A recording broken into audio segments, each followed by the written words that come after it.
Welcome to the Breakaway Show. Today's topics are pretty crazy, so sit back and relax.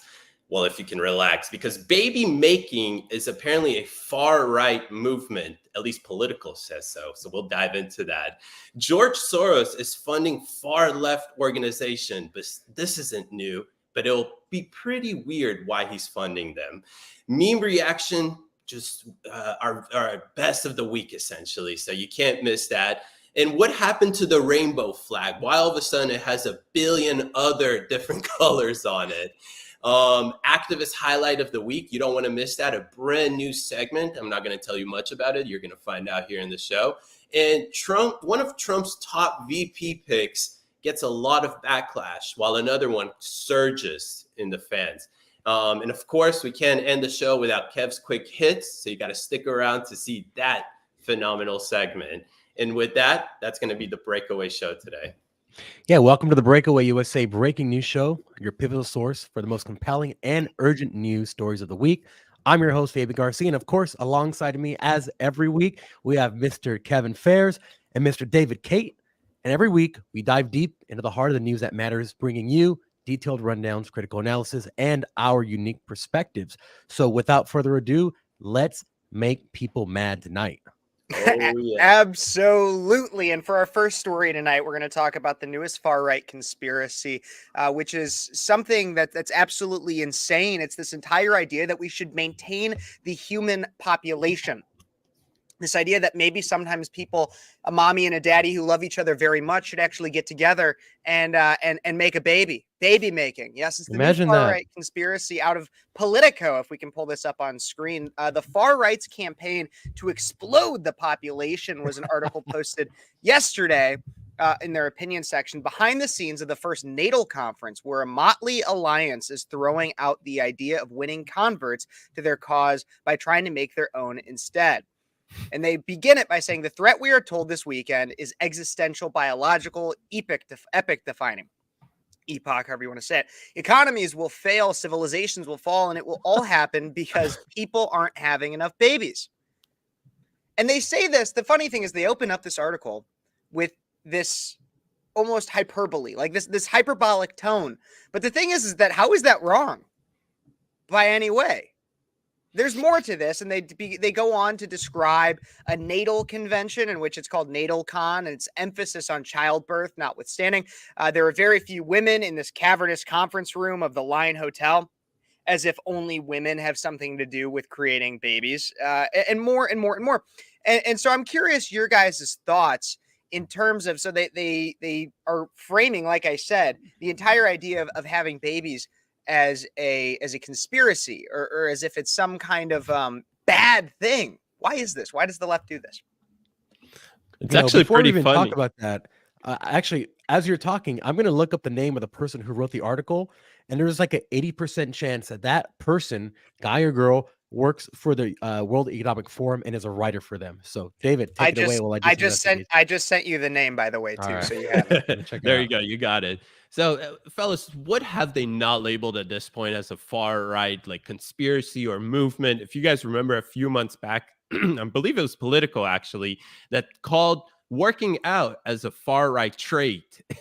So they do a bunch of things. And funny enough, I remember taking a class in college where they were trying to convince you that the reason why people tend to be more conservative is because they have certain traits, which all falls under the same thing, that they're trying to attack conservatives here and saying they're different. They're weird. They have this ideology of wanting to make babies, and they frame it like you and I would understand. Well, that's a good thing. Like you said, Kev, what is wrong with the fact that we want to have more babies?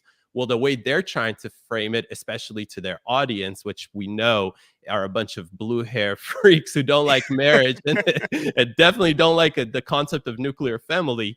They love, they tailor this message to them, essentially, in the end of the day. So, regardless if we find any connection to the World Economic Forum or not, I believe that they're trying to tailor this to their audience, because Political, in a sense, is left-leaning, and who in this country destroys the nuclear family more than ever, believes that we shouldn't have babies, doesn't believe in the concept of marriage or buying your home and finding love and whatnot.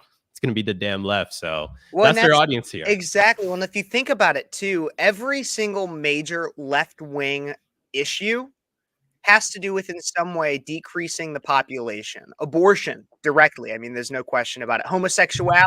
If you're not having heterosex, then you're not making babies. Child sterilization. I mean, that's through our gender affirming care, as they would call it. Endless war that we have. They'd rather consistently, it doesn't even have to be sending our boys off to war. It's let's fund Ukraine, let's fund Israel, because funding it will kill more people than trying to have any kind of peace talks. Climate change. They consistently say, don't have kids.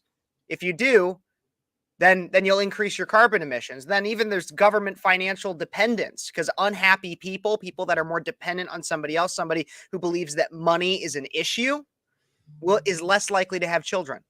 And the list goes on consistently. Yeah, no, this is entire, and it goes beyond the actual having of the children.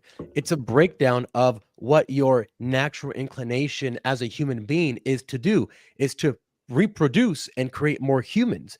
So if they can negate that want in you, then they've done their job. They've lowered you, your status from a contributing human to society to a contributing human to your government. Because if you'd have nothing to leave anyone as your heir or as your offspring, then what is your point in life? You go out and you look for a point, and if there's no religion as part of your life to make some grand narrative to work towards some goal of making humanity better, then what are you going to get into? Typically, these people who are lost, they get into these cults like this leftist cults, this climate change religion, and other pseudo intellectual religions that are being pushed everywhere by the left. And again, one thing the state wants is to control you. The more time you have to dedicate to the state, the more time they can use you to go then bring other people in. If you have children, you're going to be way too busy to be thinking about a revolution. That's why a lot of these leftist protest activists, you see, they're lesbians, they're feminists, they don't want to have any kids. They have all the time in the world to cause all the chaos in the world. Well, and that is why I've even thought about, and this is kind of another story that I think we might have touched on in this show before. I know I've touched it on mine a lot, is that I actually believe that an underlying leftist political issue that they want is just every sense of division. They don't, it's not even necessarily that they're so ardent on abortion or they're ardent about not having babies or anything like that. It's the pure idea of, well, they are ardent on not having babies, but the idea of division is going to in and of itself achieve that goal. Why? Because if we look at it right now, young men are vastly more conservative than young women. Not only did we have the poll that came out last year of high school seniors that showed that young men were much more likely to vote conservative as women were much more likely to vote Democrat. We also now have consistent polls coming out about our presidential primaries that show young men are much more likely to vote for Donald Trump as young women are more likely to vote for Joe Biden. It makes sense. That's what's reflective of the data from last year. But if young men and young women are so divided on political issues, now I don't know the numbers exactly off the top of my head, but I'm willing to bet that a key indicator as to whether or not somebody is going to find somebody as a lifelong partner would be politics and religion. If you can't agree on those things, you're probably not going to be in that person's life forever. You're not going to marry them. You're not going to date them, anything like that. And so if you have this many people that can't agree on politics, sorry to say, relationships, marriages, babies, gonna go down. It really will. And actually, the longer I think about this whole story that they broke today, because this was a breaking story for them, that all of a sudden it's a far right conspiracy or movement. We're still not sure exactly what they're trying to say here at the end of the day. But the more I think about it, perhaps they're having all these terrible policies that make everything more expensive just for even single people, regardless. If you think about how much it costs to actually live today as a married couple, and then you put on kids on top of that, perhaps this is all intentional at the end of the day, that they're trying to frame it as a right-wing thing to have kids. They're also making it seem like it's very expensive to have kids, because it is, in a sense, because of their economy currently.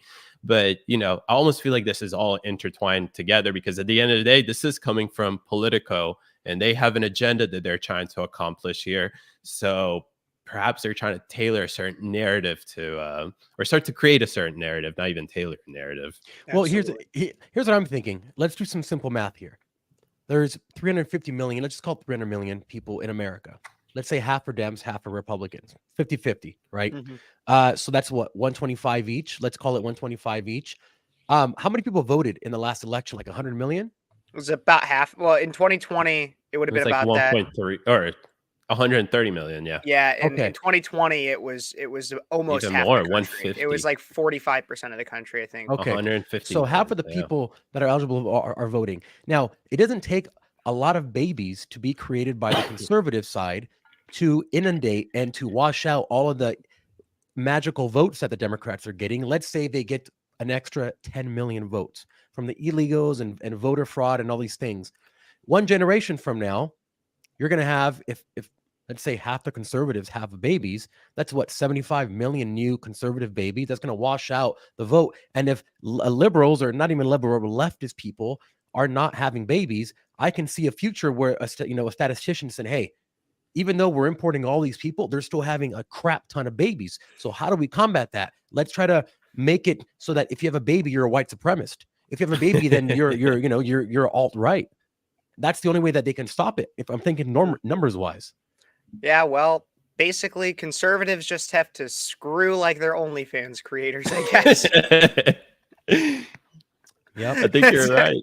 I mean, that's what I have always thought about that though. Is like, so not even kidding you when I've had the conversation of like, oh, how many kids do you want? I've always jokingly said at least 3, so then we can create one more voter than what we are currently inputting. So that's what I've always said, is always have at least one more voter than what you currently have. Absolutely. Yeah. I know we're going to wrap this segment up, but I was just going to briefly leave this, is that if you guys want to make it believe like it's a far right movement to have kids, then please do it, because in about 20, 30, 40 years, we'll overrun you and you'll end up like Israel, where the majority of the Knesset is now going to become conservative because the conservative Jews have overridden. They have like 5, 6 kids on average, versus the progressive Jews there. Yeah. So, Wow. why don't we take a quick little break, guys, and then we'll be right back with a hot segment of who is funding these tent cities across college campuses. We'll be right back. Blah, blah, blah, blah, blah, blah, blah, blah. What are you talking about? Here, have some Freedom 2.0. Now, the Constitution is awesome. Type 1A.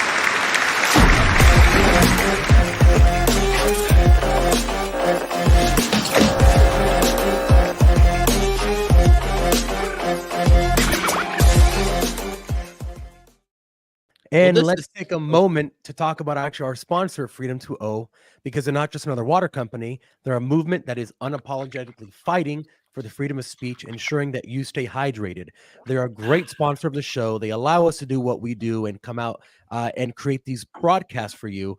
They also have a very unique purification process that includes reverse osmosis, Ozo3 ozonated infusion, and ultraviolet water filtration, which removes all those impurities without the need for chemicals. This is not the same kind of water that Dasani and Aquafina and all these woke companies are generating for you and selling to you, creating a bunch of waste, and then taking your money and going funding DEI initiatives and LGBTQS plus and everything else initiatives. This is a company that supports people with your values, your morals, people like us. So make sure that you support them. Supporting them supports us. So go over to freedom20.com and use the code Breakaway for 15% off your order. So stay hydrated and stay free with Freedom 2.0. That was actually a perfect time to shout out Freedom 2.0 water, because one guy that definitely doesn't like freedom or anything to do with freedom is George Soros. And that is exactly who is behind these radical students on these college campuses. So fellas, this is a story from New York Post, and I just want to read it because this is actually pretty crazy. George Soros and his hard left accolades are paying agitators who are fueling the explosion of radical anti-Israel protests at colleges across the country. The protests, which began when students took over Columbia University campus lawn last week, have mushroomed nationwide. Copycat tent cities have been set up at colleges including Harvard, Yale, Berkeley, The Ohio State, even in my home state, Emory in Georgia, just literally 20, 30 minutes away from me. But this is crazy, guys, because George Soros is, of course, funding all of these left-wing organizations such as SJP. SJP is students, or let's see, students for justice in Palestine. You have a mix of different types of stuff like this. And as you guys will see in this segment, it's not just a bunch of people protesting for Palestine. It's a lot of people that have been involved with a communist or a Marxist ideological movement. And you'll see a bunch of these individuals infiltrate this movement, not even infiltrate, because they find common ground together in their ideological hate or their movement. Guys, they're paying these people between 7 to 8 grand to do this stuff. So, guys, I might go do it myself. Oh I know, God. right? And I'm sure Go a lot terrorism. of people are doing this Go just go because of the terrorism. money. Like, But that all listen I to gotta this. do? So one of the organizations that's getting money directly from George Soros got like $400,000 in grants. We all know what that Wow. means. Pays $7,800 to community-based fellows, and between $2,800 and $3,600 for its campus-based fellows. And what these fellows do is that they work about 8 hours a week for 2 weeks, where they lead these Palestinian organizations. So all of this, of course, traces back to George Soros at the end of the day. What do you guys think? Wow. Look, I'm not I mean, to leave you surprised. speechless. Yeah, speechless with Kev is really happening. That's exactly what it is, man. And Fabian, you go first. I was just gonna say this is George Soros being George Soros. So if you read his works and his books where he talks about himself, he literally says that his vision of the world is an open society. Now, he doesn't know what that means. He just wants things to keep changing. He doesn't want borders. He doesn't want America to be a power. He calls it an overvalued asset that is able to inject its cultural hegemony all around the world and dictate what happens. So he sees America and he says it needs to be broken apart. It has too much power. Now, where he differs with communists is that he actually believes in having personal property, and he doesn't believe in communism because communism has a goal. And what he wants is just to have this amorphous blob of society that's traveling without any kind of goal or any rhyme or reason. So that's why he aligns with these neo-Marxists that want to cause disruption. So for him and the communists have what they have in common is that they both want to disrupt and break down America. And that's why he's funding all these people. And he's using all of the interest and all the money that you lost in the stock market, and he's giving that money to pay for all these protesters and these activists to go and shove it in your face. No, absolutely. And that's one side of just George Soros. But what I want to bring up is over just George Soros is the idea of, think about how much is astroturfed in our and fluffed like a box that's full of mostly peanuts and packing peanuts. Like, that's what happens so often. And this is a perfect example of that. The BLM rallies, we know that a lot of them were people that were paid to go from city to city to city to make it seem like it was so much more popular than it really was. Then we even look at things like January 6th, or like what I believe I have producer Cody, if you could pull this up, things like this right over the weekend, the Patriot Front. I don't know if you guys heard about this. The feds. Yeah, oh my gosh. Goes on a march These in bozos. Virginia, and everybody talks about it. And then they all of a sudden get arrested. Take a look at this video real quick and see if you notice anything. Stay on the sidewalk.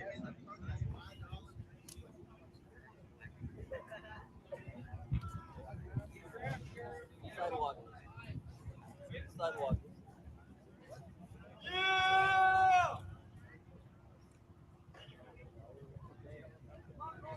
So you're arresting all these people. So Patriot Front got Or pulled something. over. They were all piled in the U-Haul, and they are all detained. How than a U-Haul?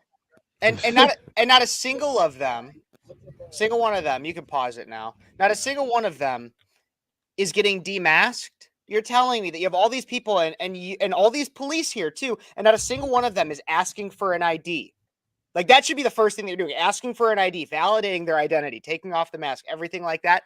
Look, I don't know. I cannot say for absolute sure that these are federal operatives of some kind or paid by the Fed, but I believe they are. And so to bring it back to the original story, everything that we see that is being framed as a crisis needs to be questioned. Now, some of them might actually be a crisis, but what I'm saying is that there are so many red herrings out there to where, just like this, do not immediately believe everything that they're telling you.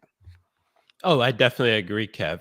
And I want you guys to see actually this stuff. So, producer Cody, if we can pull up Cam Higby's tweets, because I want you guys to see what they're actually finding in the halls and in the encampments themselves on these college campuses. So, take a look at this, guys. It's classic communist because, again, it's an overarching ideological drive that both of these idiots share together, all the sheeps together.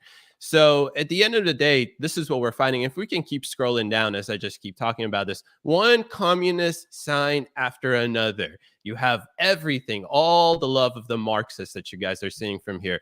Why do you guys think Marxists find, common ground together with these social justice warriors that we see? I think it's because the social justice warriors are confused. They're people who mean well, but it's very easy to hijack someone who wants to do well, because well is subjective to whatever you believe it to be. So if the cult and all of these people say this is what's right, this is how you can do good, then you're going to do that which they tell you to do, because they have power, they have numbers, they have organizations. And if you're a malleable person who just wants to do good, like I said, good is subjective depending on what you believe to be good is.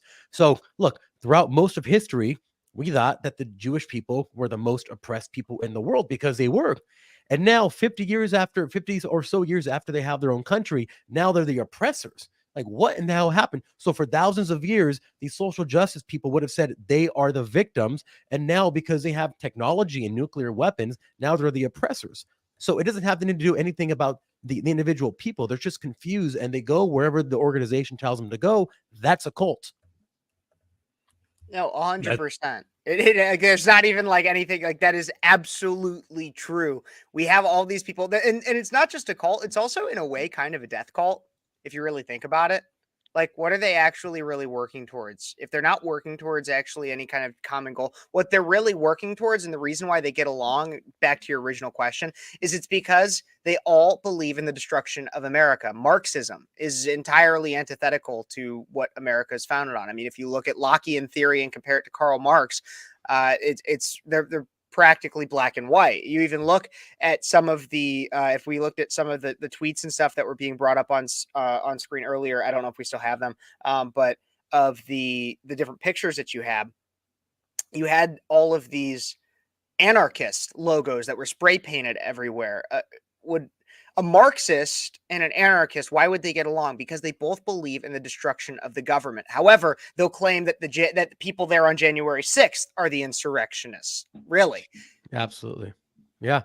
There's something I want to show you guys. This is a video talking, Kev, you talked about the Patriot Front being feds. Mm-hmm. I completely believe they're feds. This is a video, and it went viral like 6 months ago, of this patriot who's so scared of getting demasked, he hides his face like a child. Let's take a look. Yeah! Demask! The way you talked about my brother is fucking disgusting. You do not talk to people. Demask! Demask! Look at this. See how he hides his face? Demask! Take the mask off! You guys are taking the streets. Demask! Demask! You guys are taking the streets back, are you? So that was these patriotic people who love America, who, as soon as the actual patriots said demask, because they understand these are most likely feds or somebody who is paid, ripped off the mask. These tough guys started hiding their face, run away. They found out who this guy was. They found out I believe he went to UC Riverside, if I'm not mistaken.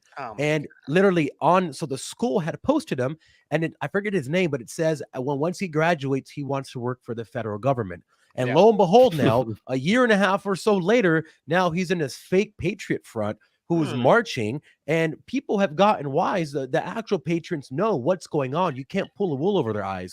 No one knows who these people are. They come and they go. They're not arrested. When they're arrested, they don't remove the mask. They don't ID them. They put him in a U-Haul and take him away. Like, what in the hell is that? No, absolutely. There are so many questions that we'll probably never have answered, but we should still ask them.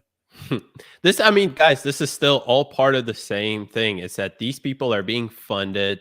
There's money that's coming into these organizations and they're well organized organizations. So they got that already on lock. And this is all coming from the same source of people. So we have George Soros, and then we also have somebody that's been throwing hundreds of millions of dollars into these organizations as well. And his name is Howard Horowitz. And a lot of people may have heard of him, but a lot of people haven't, as much as if they heard of George Soros. And perhaps he doesn't fund these DA initiatives that we see with George Soros, but he funnels a lot of money into these far left activist organizations. And he's a board member of Westpac. I still don't really know what Westpac even stands for. It's like a political action committee out of New Jersey or something like that. And it's essentially fronted with the idea that this is doing for the well good of New Jersey. But in reality, if we can actually pull up the website, you'll see what his website's all about. It's a bunch of progressive buzzwords with them creating more DEI stuff, diversity, equity, inclusion, progressive stuff against racism. So you have a lot of left-leaning idiots, essentially, that some of, like George Soros, he believes he's a god, for example. So you have these type of people using all of their money to pour into these activists and protests, and they do so because they love disruption. They understand that disruption is probably the best way to get certain candidates elected again, and you're just seeing that all over in front of you right now. Also, if you could be the one who's causing the disruption, then you can make money and profit off it because you are controlling the collapse. Therefore, you can control what the goalposts are that you make people want to go towards. So if you have a corrupted or chaos in society, you can then spend some money and set goalposts for what success would look like. When in reality, that success just makes you more money and gives you more power. This is the George Soros method. You cause disruption and then you set goalposts for success. You convince people that that's going to be success, all the while you are profiting the entire way. Absolutely. And like, even on top of that, I think about too, just like what happens after DEI, right? DEI ends up eating its own. And I don't know if you guys saw this video. It just makes me think about it a little bit. I covered it on my show yesterday, Speechless.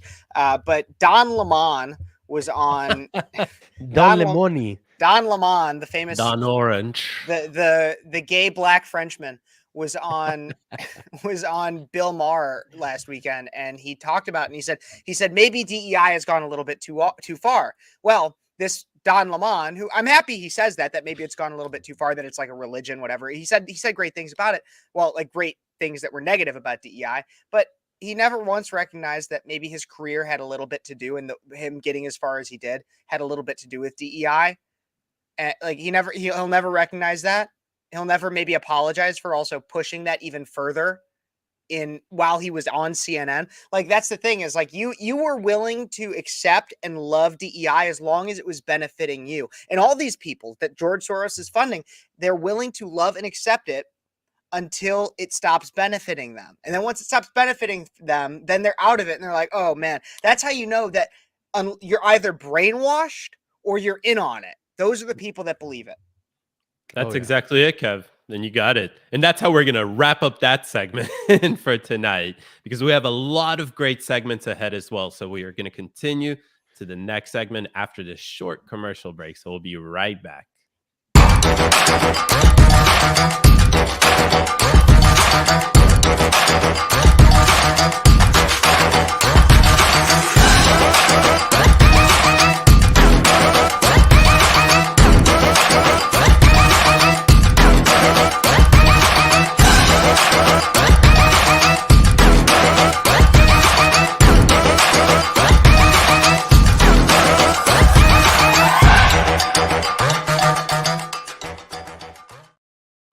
And guys, quickly, before we get into the meme of the week, I do want to talk about our Telegram group that you need to join. It's called Uncensored News.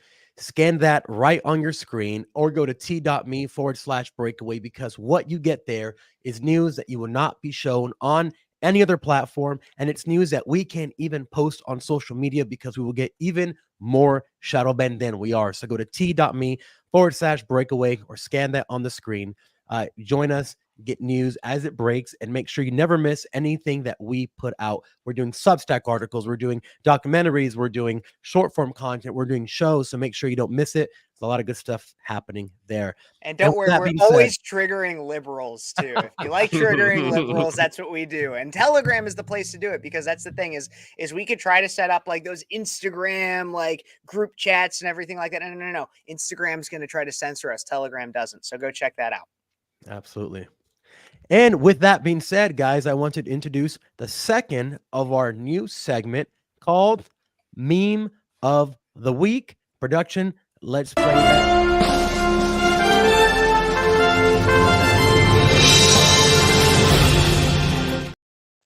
And today we have a meme of the week by our friend, maybe not, but a great account called Liv. And he actually posted this video. This is all of our first time seeing it. I wanted to make it so we can get some real authentic reactions. I do Cody, have let's to, play this. before you play, Cody, I'm sorry, but I actually covered this on my show last week. But Oh, I you did? love this video. Great video. Play it.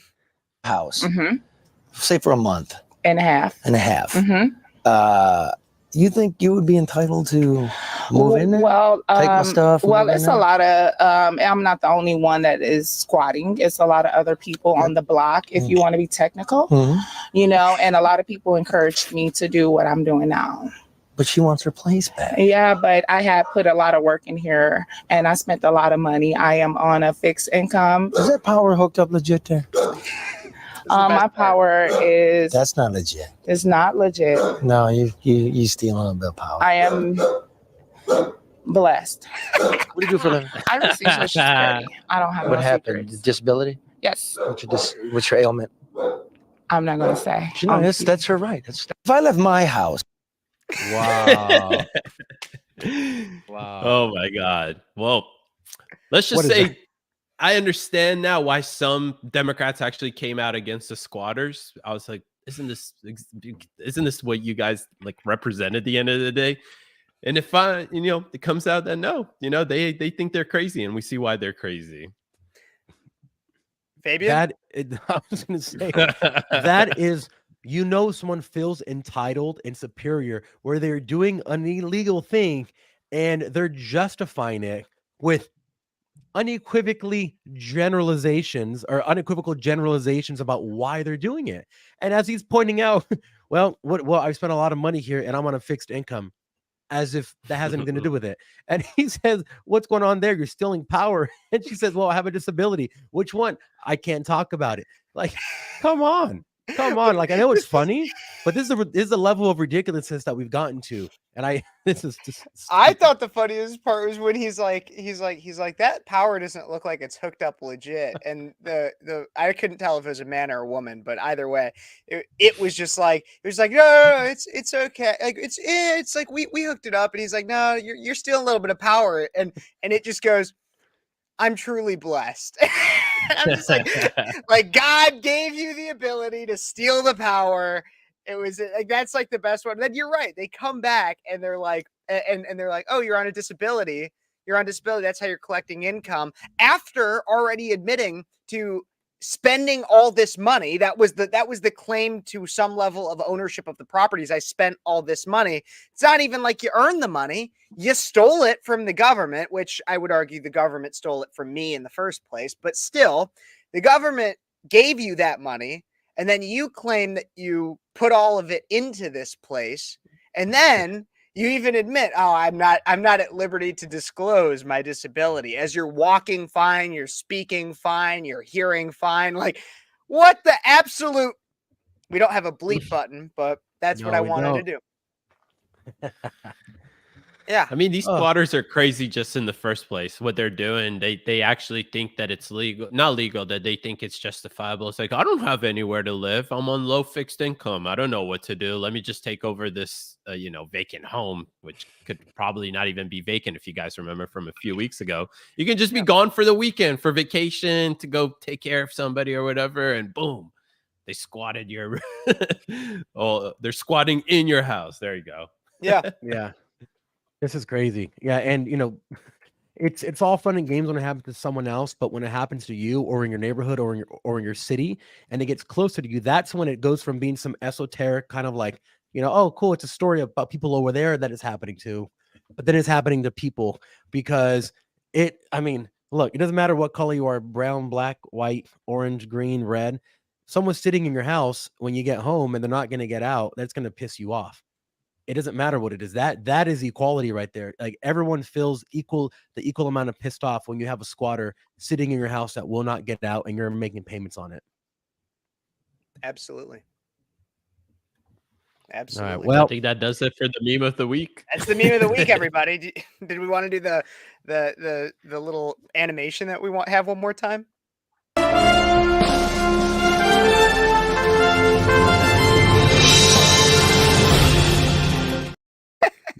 I'm not gonna lie. That's honestly better than like the Grammy Awards or the Oscar Awards. That's a hell of an intro for posting a meme. I'll say that Meme of the much. week. Oh yeah. Oh yeah. What's up next, David? Well, I think you're gonna tell us what the hell is happening with the rainbow flag. Oh my Like gosh, we gotta why is talk there about like this. 80 billion colors now on the Don't even get rainbow me flag, started. bro? This is one story that I didn't do any research on before, so I am blind into this one. And don't even get me started on the pride people. That makes two of us. So okay, let's talk about Alphabet this. And people. yeah, if we could pull this flag up, Cody, because this, ladies and gentlemen, children of all ages, sexes of all ages, genders of all ages, whatever, this is your new flag. And if you're looking at it and say, what the hell did the graphic designer do? He forgot to move things in place. No, that's actually incorrect. This was made for a specific purpose. So let me read the description that Wikipedia has for this. It says this flag is comprised of many different symbols.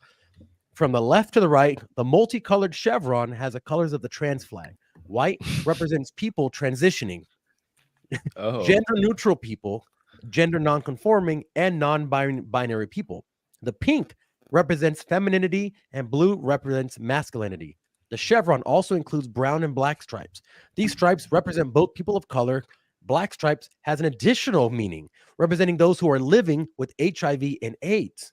The purple circle is surrounded by one yellow circle on its outer side and one on its inner side, representing the intersex community. But we don't stop there. Let's convolute it even more. It wraps around the chevron, showing the intersex people can be of any gender, race, sexuality, or other identity. The circle is unbroken and unadorned, symbolizing wholeness and completeness and the potentialities of intersex people. Colors purple and yellow are colors purple and yellow are used since none of them can be representative in the traditional sense of gender binary. The red umbrella has an 8-part canopy, 2 of which are completely covered by chevron. I mean, okay, this goes on and on. I'm so fucking bored. I'm sorry, Fabian. It's not your fault. It's just like this is just like too fucking much. Oh, I just had to pull. I was just like getting so pissed off just watching this. Like, this is so crap. I have not heard one thing about my straight white male power in this. Like, what the heck? Where is my representation?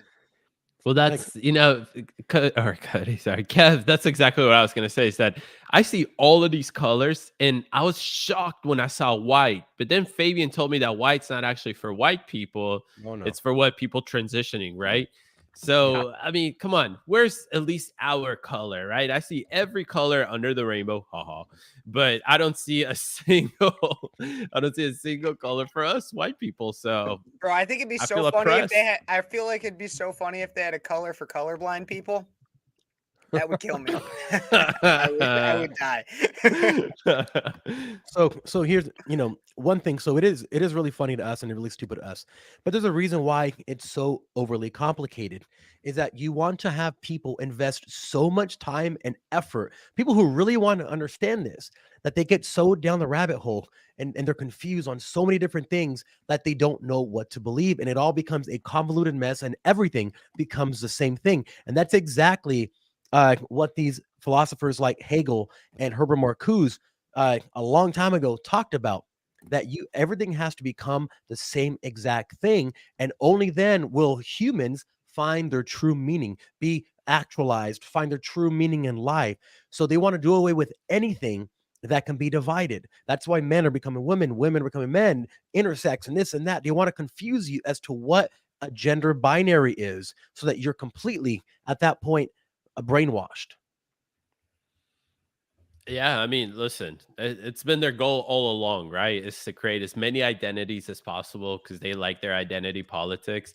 And even those people like John Money, you can blame those people that created this whole gender ideology in the first place, because without them essentially saying that gender and sex are not mutually exclusive, we've gone to this point in a sense, because if that idea wasn't there in the first place, I almost believe that today we would just be looking at the same rainbow flag we saw like in 1990s, for example.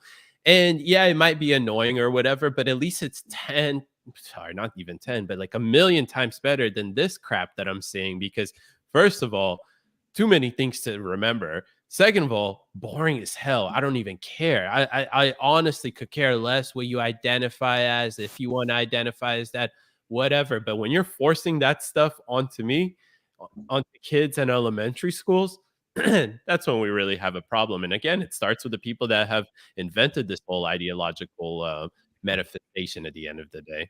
You're absolutely right. And even building on top of that, consider the marketing implications of this too, which is just like the worst part of it. In my opinion, like this is one thing that really pisses me off. And maybe it's just, I was one of my majors in undergrad was marketing. And so I care a lot about this. Bring up that flag one more time.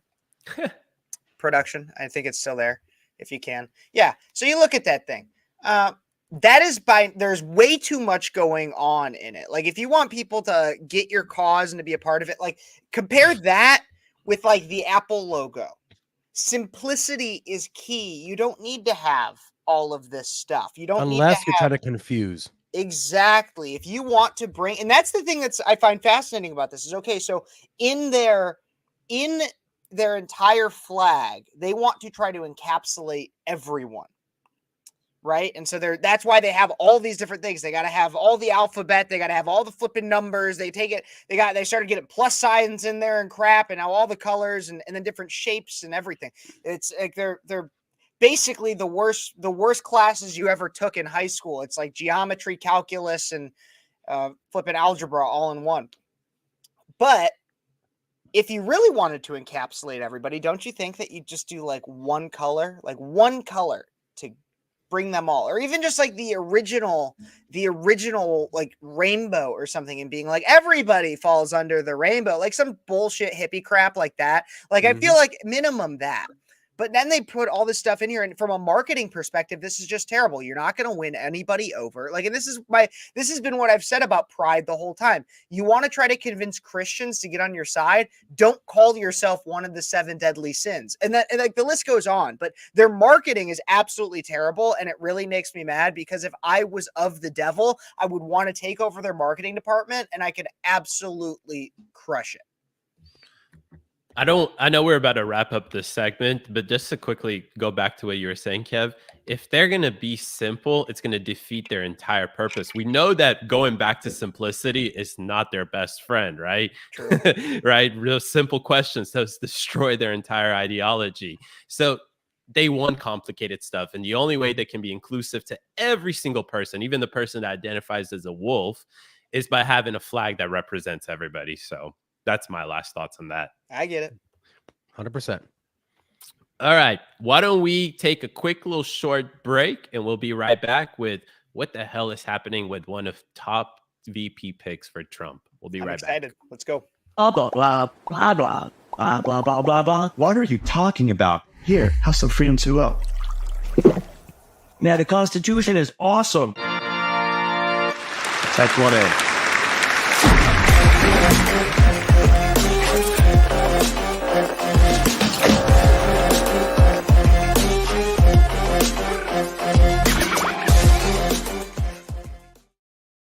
And guys, before we get to our next segment, I want to kind of highlight an activist of the week, because there's a lot of people that are doing a lot of good work that you as a viewer need to know about. Has the boots on the ground, is actually doing good work, not just out there trying to make as much money grifting like a lot of these people in the community are, who we are going to be calling out, by the way, because I hate grifters, and we'll be calling them out. So if you're grifting, just know you're going to get put on blast. Andrew Tate. Matt Kim. Sorry. So welcome to Activists of the Week, where we shine the spotlight on those who are making a real difference in the world. And this week, we are featuring a production, if we can pull the video up, an extraordinary woman who we all love and we work very closely with, whose courage and dedication are nothing short of inspiring, the one and only Seek Smith. So Seek founded something called the Mom Army. And the Mom Army is a survivor-led organization. So a lot of the people who are in it were trafficked as children and now are fighting back against it. She's a fierce protector and advocate for children. As a founder of Badass Do-Gooders and Mom Army, she's leading the charge in the battle to protect our youngest and most vulnerable.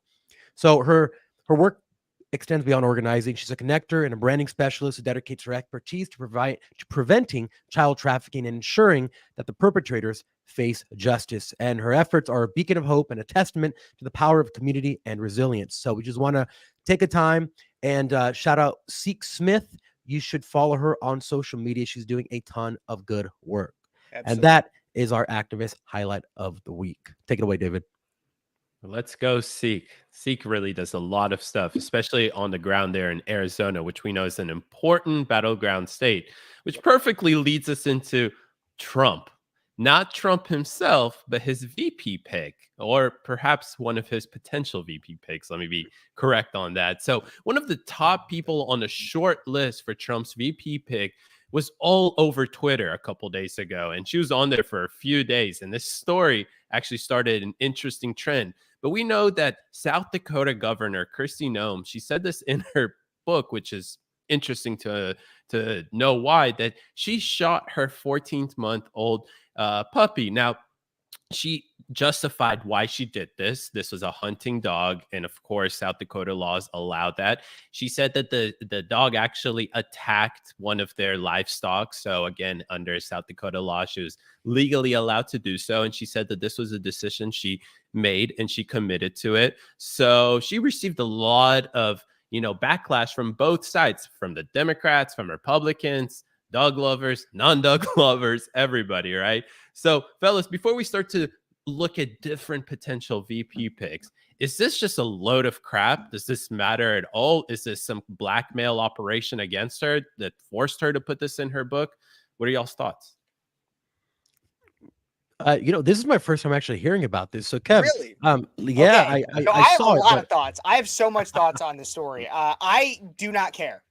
Like, literally, I don't care. You want to know why? Because, okay, so any conservative who is mad about this story, I think doesn't actually understand it. First off, this was a story from 20 years ago. And look, I don't believe that dog life has the same inherent value as human life. Now, does that mean I think we should just go kill a bunch of dogs like Dr. Fauci? No.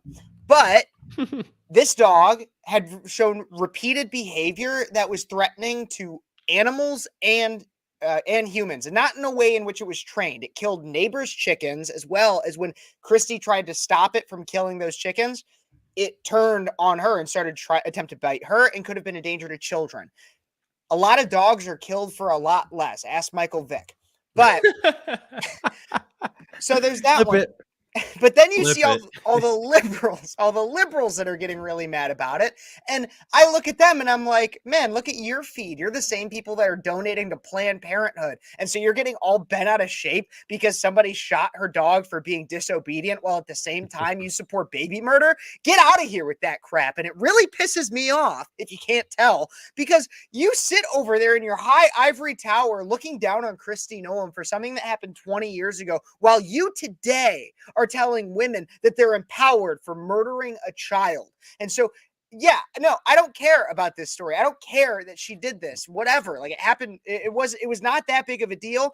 And if you're sitting, and the biggest thing about that is that liberals, which are the main people that are coming out, some conservatives went after her, and we can have that debate as to whether or not she was justified in killing this dog. We could have that. But any liberal that is getting mad at her, anybody who supports the Democratic Party, I don't want to hear it, because you're not actually mad that she killed a dog. What you're mad about is that she represents a belief system that you disagree with. You're mad that she's a conservative. And so you found one thing where you didn't take any of the context of the story, never wanted to actually get to the heart of the debate. You just said she killed a puppy and then got everyone on your bandwagon to oppose her because she disagrees with your beliefs. It's not about killing a dog. It's about being a conservative. You're Well, absolutely and you know, right, aside Kev. from that, And the Fabian, right before you say that, just to real quickly say this, this is just hilarious. You're right that a bunch of liberals and progressives who came out against this but support abortion. How funny is that? It's a bunch of them are vegans, so they're like, you can't eat animals, blah blah blah. But I'm gladly will abort a baby at 8 months. Fabian, Yeah. take it away. Listen, the only reason why this is even an issue, I mean, aside from the political aspect of it, is why would somebody get mad about someone shooting a dog and not shooting a cow or shooting a, you know, whatever, a rodent or a pig that's on your lawn? The only reason is because dogs have adapted, and I'm not going to say evolved, but they've adapted. Number one, they were pretty much created by humans, right? They domesticated wolves and they started breeding them. Okay, so they were around humans so much that the thinking is that they develop the ability to express emotion similar to humans by watching them, and over time develop stronger eye muscles that move similar to humans. So we kind of see them in ourselves, and then we're like, oh my gosh, it's a dog, compared to a cockroach or a cricket or a rodent that can't really give you kind of That's any emotion exactly that you it. can see. That's why people are like, oh, it's a little puppy, it's a dog, it's an animal. At the end of the day, whether you domesticate it or not, whether it's a nice one or a mean one, they're animals. They're not humans. And like Kev said, and like Dave said, if you want to talk about something, let's talk about abortion, because there are actual humans being killed every single day. I get the red herring. I get the whole deceit or look over here, not over here. But at the end of the day, it's a very simple, logical conclusion to say, if you're so worried about a dog being killed, what about the humans being killed? And that's the end of the argument from And my that's from my exactly what opinion. I'm saying is it's not about the dog at all. It is because she is a conservative, because she's being floated as Trump's VP pick. They know that she's being floated as Trump's VP pick. So their whole thing is let's put her out as this dog murderer before she even can get to that point. Because then if Trump picks her, people already have a negative image of her.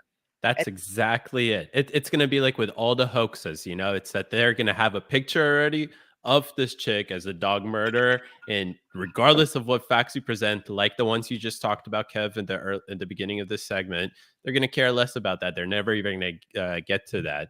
But also, nobody wants to talk about the fact that Chinese delicacy is dog, like you're saying. But they don't want to Look, talk about that. anytime anything happens, no one talks about China doing the same thing. COVID lockdown, social credit scores, and opening prisons of millions of people called the Uyghurs, but everyone focused on Palestine. But no one cares about the Uyghurs that have been, in that situation for over a decade. No one talks about them eating dogs. No one talks about them having the biggest carbon footprint in the entire world and doing nothing to stop it. No one talks about them having no freedom of speech. But all these idiots are over here talking, oh, look at America, look at what they're doing. It's like, dude, look at the 800-pound elephant in the room, you idiot. Chrissy Noam killed one dog, and like you all ate a crap ton when you ate your flipping like Kung Fu Panda food. Jesus, that's so funny. All right, fellas, listen, let's move on to another potential VP pick here. So she's not killing any dogs, but she's definitely surging in people's favorability. And I'll get your thoughts about what you think about her as being a potential VP pick. But if we could put up Tulsi Gabbard on Dave Rubin's podcast. This was actually a pretty good clip because Dave Rubin pointed this out in a really good, well, is this it? I think so. Yeah, let's run it. I forgot that the tag's a little different. To win this election, he needs to bring in what you represent. So if you get the call, you ready?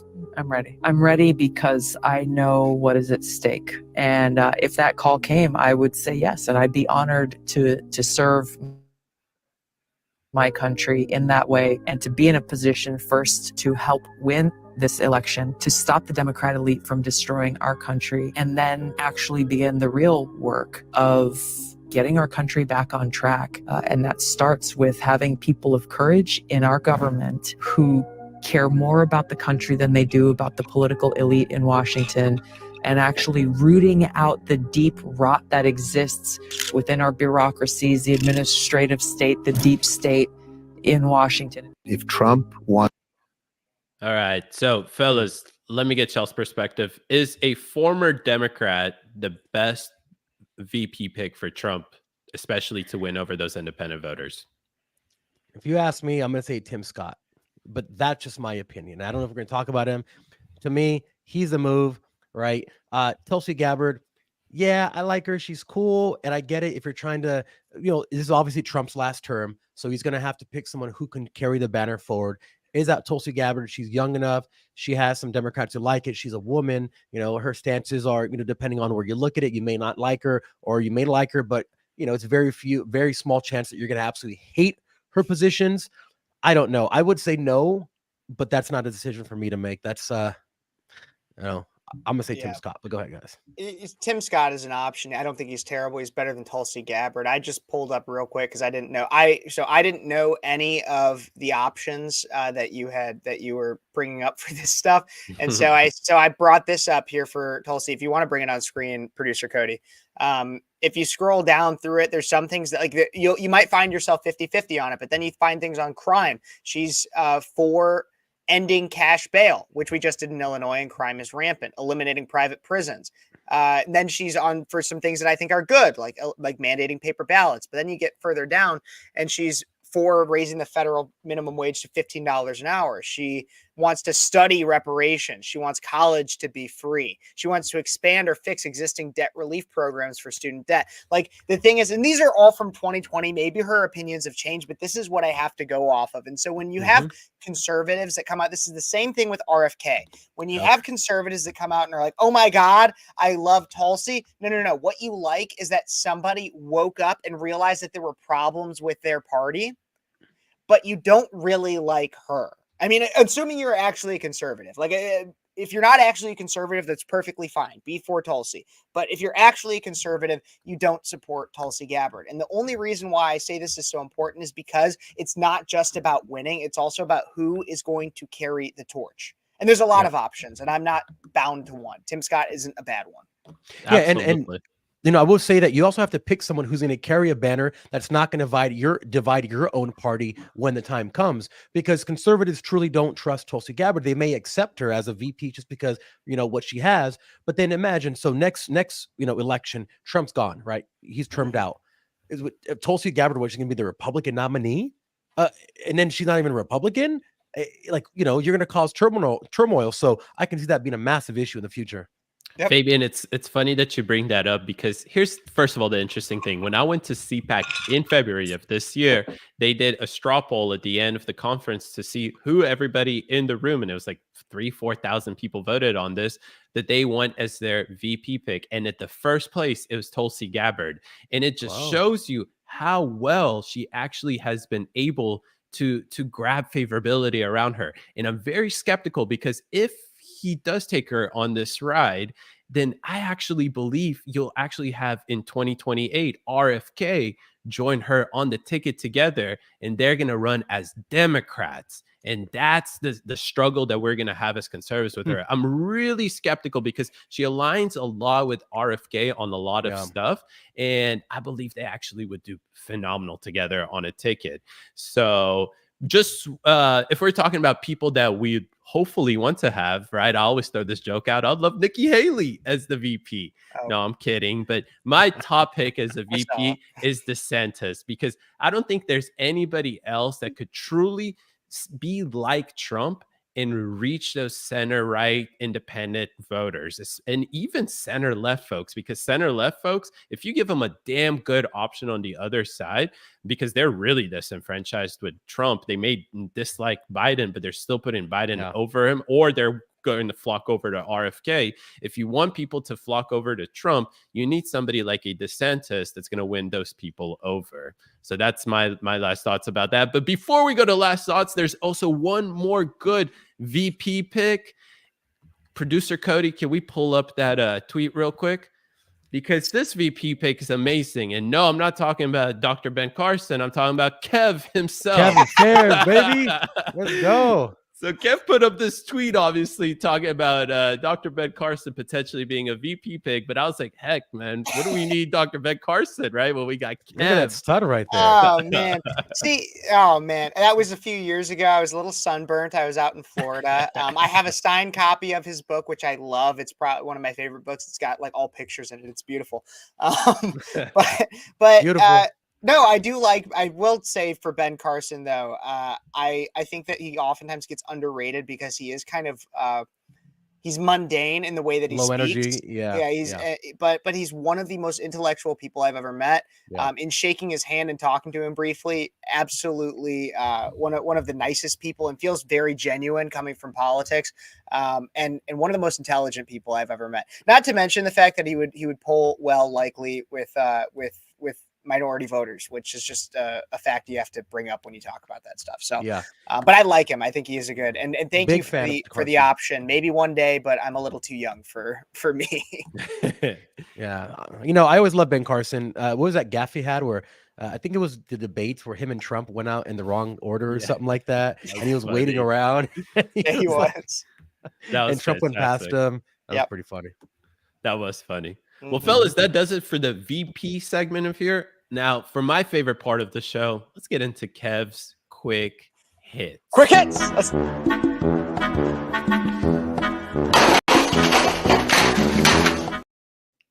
Oh. Man, we got to get you smashing the computer. Ready, baby. I'm ready. Yeah. Kev's quick hits. Let's go. Quick hit number 1. Busch Gardens Brawl. I was talking about this on Twitter earlier today. Take a look at the video. Let me know what you guys think, but we're going to talk about it a little bit more. There's more context to maybe think about too. Take a look.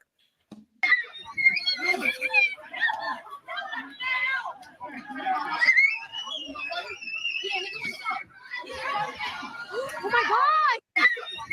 So this is Busch Gardens in Florida. I've actually been on this ride in that line before, and all of a sudden it seemed as though, at least according to the video, that all these young men just started beating the crap out of this older gentleman. It seemed as though the young men were African American, as the older gentleman was white. Just knowing that, what are your guys' thoughts? Quick. For me, the only thing that I could see that would start that is if he called him the N-word. That's literally that's the only reason why I think that someone would go to that stage and everybody would be attacking, because how do you offend everyone at the same time? That's the only way I can think about it. So Maybe. I don't know. David? I mean, Fabian, that was exactly my same thoughts. That's why I laughed so hard, because the only thing that could come to mind of why this all of a sudden happened is because exactly what you just said. Okay, so I reposted this video on Twitter. I found it from somebody else's and I watched it. And from everything that I saw, I was like, I don't know. I said, I don't know the context. So I gave myself an out if I was messed up. But I said, if I don't know the context, but from what I do see, there is no reason that this would ever be justifiable. Even if he had said the N-word, no matter what, there's no reason why you should be getting into a massive fist fight at Busch Gardens. Like, no matter what he did. And then I got all these people coming back, and they had a screenshotted post from like some random dude's Facebook that had said that he had actually punched their grandmother. Oh, you gotta Which- defend the grandma. What? But I have no video evidence that this has happened. Then other people, I have like 100 comments on this tweet where people were saying, but that was actually a lie. And then I have all these people calling me a racist because I think that like these guys shouldn't beat this guy up. And no matter what, but that's the developing story, is that apparently this white guy might have maybe punched these people's grandma. But what we do know is that they beat the crap out of him afterwards. No matter what, I believe they should lock him up. Last thoughts? I'm even more confused now than I was before you told me that. Wow. Yeah, that tweet has 17,000 views. So it seems like people are really chiming in. They absolutely are. But there's other things to talk about too going out there today. Sunny Houston being an absolute idiot. Take a look and listen at this video of her on The View just being an idiot. I think it's, I think we need to shift the framing of these college protests, in my view. I think college campuses have been the place for anti-war protests for as far as I can remember. I think recent protests haven't even reached the scale of the major student protests that we saw in the late 1960s against the Vietnam War, or even the 1980s against South Africa's practice of apartheid. We saw calls during apartheid to divest from South African companies, and that was very successful. Nelson Mandela said he believed that's what led, in many respects, to South Africa being freed from that system. She's losing it. And so She's I losing think it. these are anti-war protests, and I think it's very distressing that we are framing these as pro-Palestinian protests or pro-Israeli protests. These are anti-war protests, and what they are, the students that I have spoken to at many of the Ivy League schools, and a student that I did speak to also at Emory, where a professor was thrown to the ground simply for asking the police, what are you doing to these peacefully protesting students? The students are telling me this is a humanitarian crisis. So we have Sonny Houston here coming Hmm. out and saying that no, everybody, they're not actually pro-Palestinian protests, despite the fact that they take down the American flag and put up the Palestine flag, and they say that it's all about Palestine, it's all about Palestine, it's all about Palestine. No, it's actually just anti-war, reminiscent of that of the Vietnam era. Thoughts? I don't even know where to start. Which war? Which war is this anti? She put out a very, very bold statement and said, and her only reasoning to back it up is because in the 60s we had this, therefore I believe that this is what this is. Just, I mean, disregarding everything happening. So it's really hard to say anything about sheer stupidity and ignorance. I don't know how to respond to that. Absolutely. Well, I personally think that it's not anti-war protests. It's not anti-Israel protests. It's literally anti-Semitic protests because they don't have anything to criticize when it comes down to Israel or anything like that. It has nothing to do with the same thing that the Vietnam War in the 60s and how these students protested on these campuses, essentially trying to have America stop being in a 20-year-long war. This has nothing to do with that. It's literally them, for some reason, falling under Hamas propaganda because it's so damn powerful on TikTok and on all these social medias that they believe that they're actually somewhat the same of what the progressives were in the 1960s when they were protesting actual war. Listen, at the end of the day, you had a terrorist organization that crossed over the damn border and slaughtered 1,200 civilians without any military targets in there, and then thought that Israel just wouldn't respond, or that perhaps that there should be some equal response, whatever the hell that means at the end of the day. So useful idiots like this. She's not even an intelligent idiot. So just have her reading her notes. Very literally. useful.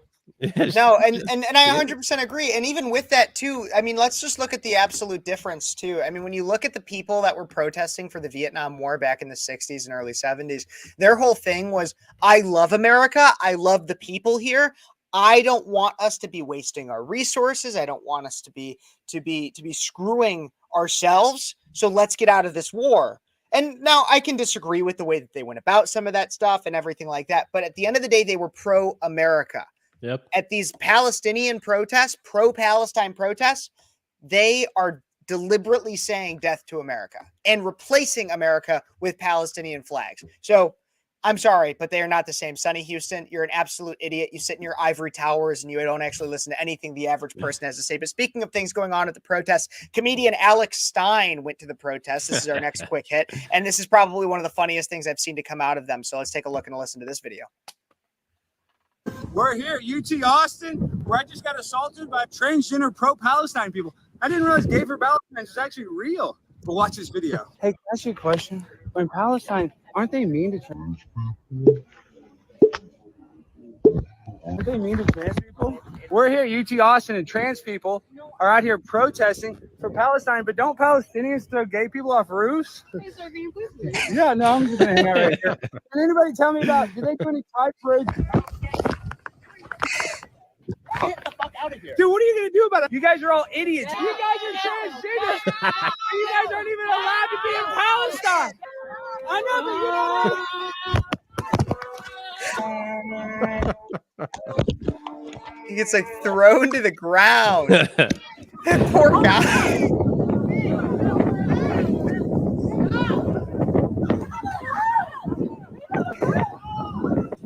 Such peaceful protesters, huh?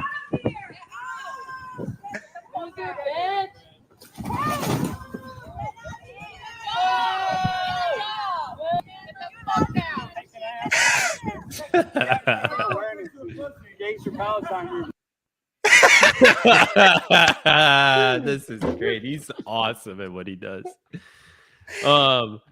But okay, so my quick reaction to this is that you hear queers for Palestine, LGBTQ for Palestine, every alphabet soup person in the world for Palestine, but you never actually hear queers in Palestine. You don't hear LGBTQ in Palestine because it's true. They don't last long. They don't last long, but okay, maybe now they might last a little longer because there's no really roofs left up there. Sorry if that's too harsh of a joke, but in reality, they don't really have rooftop parties anymore like they used to, throwing all these alphabet soup people off their roofs. But yeah, seriously, guys, you hear all these for Palestine, but at the end of the day, they wouldn't survive more than 24 hours in Palestine, whatever the hell Palestine is. It doesn't exist or never existed. Absolutely. Fabian? Look, it takes someone to just go in there and be like, guys, you're kind of stupid because, like, let me tell you why. And it's a very simple, logical conclusion. Like, dude, you'd be killed. Like, okay, look, if you understand that and you're okay with that and you still want to support someone who would kill you in a second, then okay. As long as you acknowledge your stupidity, or as long as you acknowledge that they will kill you on sight. Yeah. If that, then I respect you for doing it because you know you're going to get killed and you're still supporting them. Yeah, well, and like that's the thing, is it'd be one thing if they were out there, and because like the thing is it's not just Palestine. Like for the entire religion of Islam says like that, not like, because like Christianity says that yes, you're like being gay is a sin, but Islam is like, not only is it a sin, you should also just like die. And so it'd be one thing if you went out and said, I support somebody's right to be Islamic. Perfectly fine. That's like a First Amendment argument. I 100% support that.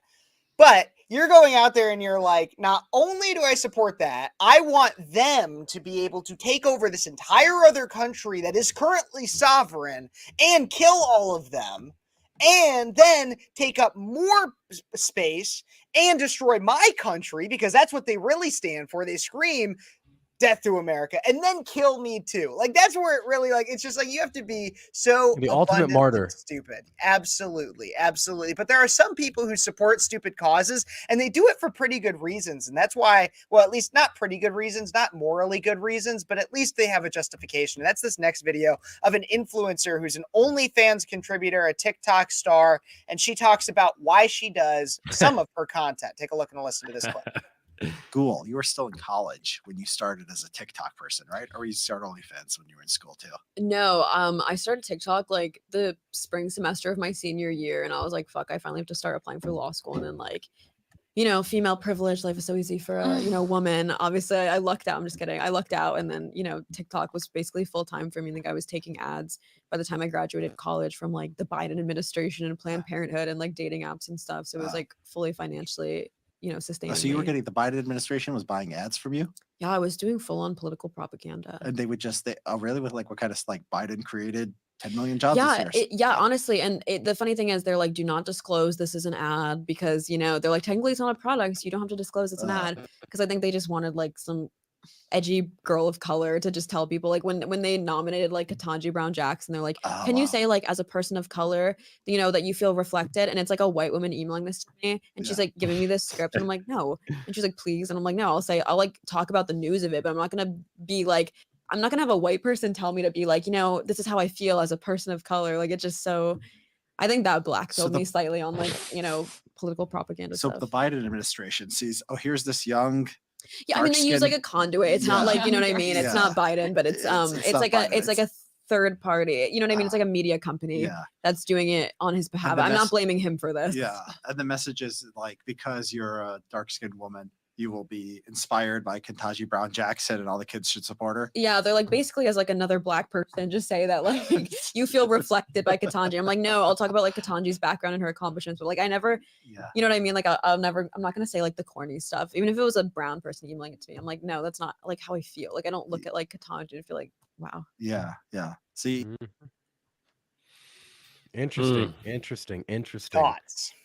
So we knew this was going on for quite a while, at least a few years. And we were talking about how the Democrats have taken over this influencer market and just funneled a bunch of money because they get a good, really good ROI compared to running ads, especially for the young people who aren't watching, you know, all these normal legacy media organizations. And now, hey, look, somebody came out and said exactly what we were talking about over a year or two ago. So the tinfoil hats are right yet again and batting 1,000. Exactly, Fabian. And if you haven't realized why all of a sudden sometimes you open up your feed and every single influencer is saying the exact same thing, it's because a campaign, most likely a talent agency, reached out to them and dangled some type of cash reward on top and said, if you can make a video expressing these ideas and whatever, propagating these different fake datas and whatnot, then we'll pay you this much amount of money. And that's why every single person creator sounds the exact same, and she's a perfect representation of that right there. Absolutely. And this is why what I think is really important to talk about with all of this is, yes, we knew it was going on. Two, this is very important because like we didn't really necessarily have the creators explicitly coming out and saying this was happening. So now we actually have the creator that comes out and says, yeah, I even recognized I was selling political propaganda to everybody. I just kind of didn't care. And then the third thing that I think is really important to say is the differentiation between, at least from what I understand, because like we're political commentators. We have partnerships and deals like with Freedom 2.0 and stuff like that, but we like Freedom 2.0. And the thing that's the difference is that we were not making like random content and then we had a political organization reach out to us and say, oh my God, like you guys should push our product. You might not actually even stand for what it is, but you guys should push it just so that like we can get our clout and everything. No. We were already conservative. We were already dealing with the things that conservatives deal with. And they reached out to us, or in some way we got in contact with them because we already stood for the same ideals. We wouldn't take somebody just for the money. We take people that stand for what we are already making content about. Liberals take it just for the money. You're right, Kev. That's exactly right. And you can feel when it's organic and when it's not organic. And for everyone watching, think critically. If everyone you follow, all these influencers, are saying the exact same thing, not only the exact same thing, but at the exact same time, you have to think to yourself, is this organized? Like when you see all of these protests at all these college campuses, they have medical tents, they have reading tents, they have food tents where everyone has done the exact same. You have to think to yourself, if all the tents look the same and all the protests are organized the exact same, maybe it's organized and not organic. Like you have to think about these things because that's how you're going to break away from the mainstream narrative, which is what we try to help you do, and think critically about situations like that. Absolutely. Well, we have one more quick hit coming up here. And so Hunter Biden was actually talking today about suing Fox News. Apparently his lawyers sent a thing to Fox News saying, oh my God, you guys played videos and pictures of me that showed me with prostitutes and smoking crack. Like that's defamation. And the lawsuit seems to be imminent. But I don't really give a crap about that because Hunter Biden's a scumbag. So I figured I'd play this instead. So let's play this.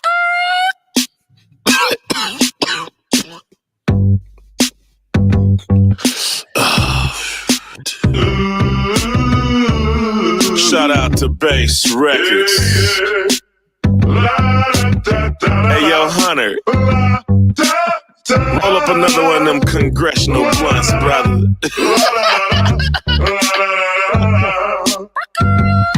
He was gonna get his laptop fixed, but Hunter got high. He wasn't gonna show all them dick pics, but Hunter got high. He should have let Hillary bleach his whole hard drive. Yeah, Hunter got high. Hunter got high. Hunter got high. He wasn't gonna mess with the hoes, but Hunter got high. He was gonna take them all out on the boat, but Hunter got high. He's the smartest man Joe ever knew in his life. Yeah, till Hunter got high.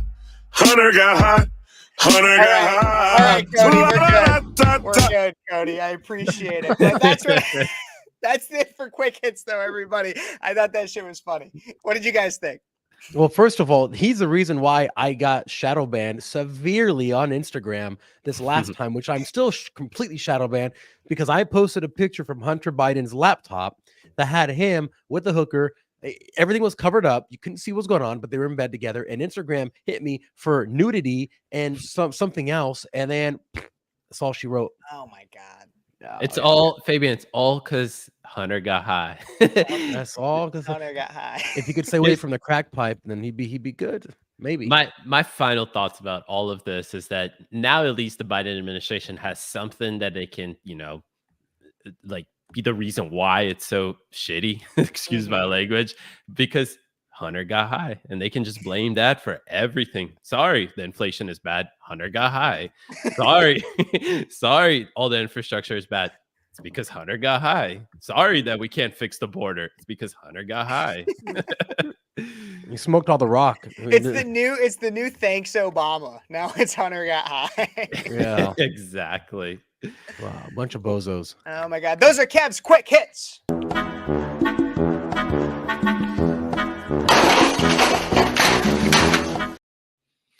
What an eventful night, fellas, huh? I mean, we had a packed, jammed show for everybody today. Talked about everything. Baby making apparently is a right-wing conspiracy. George Soros is funding 10 cities and a bunch of other people. We reacted to your awesome memes, or to the awesome meme we found.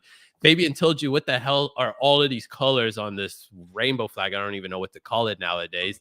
Make sure you go follow Seek, because that was our activist highlight of the week.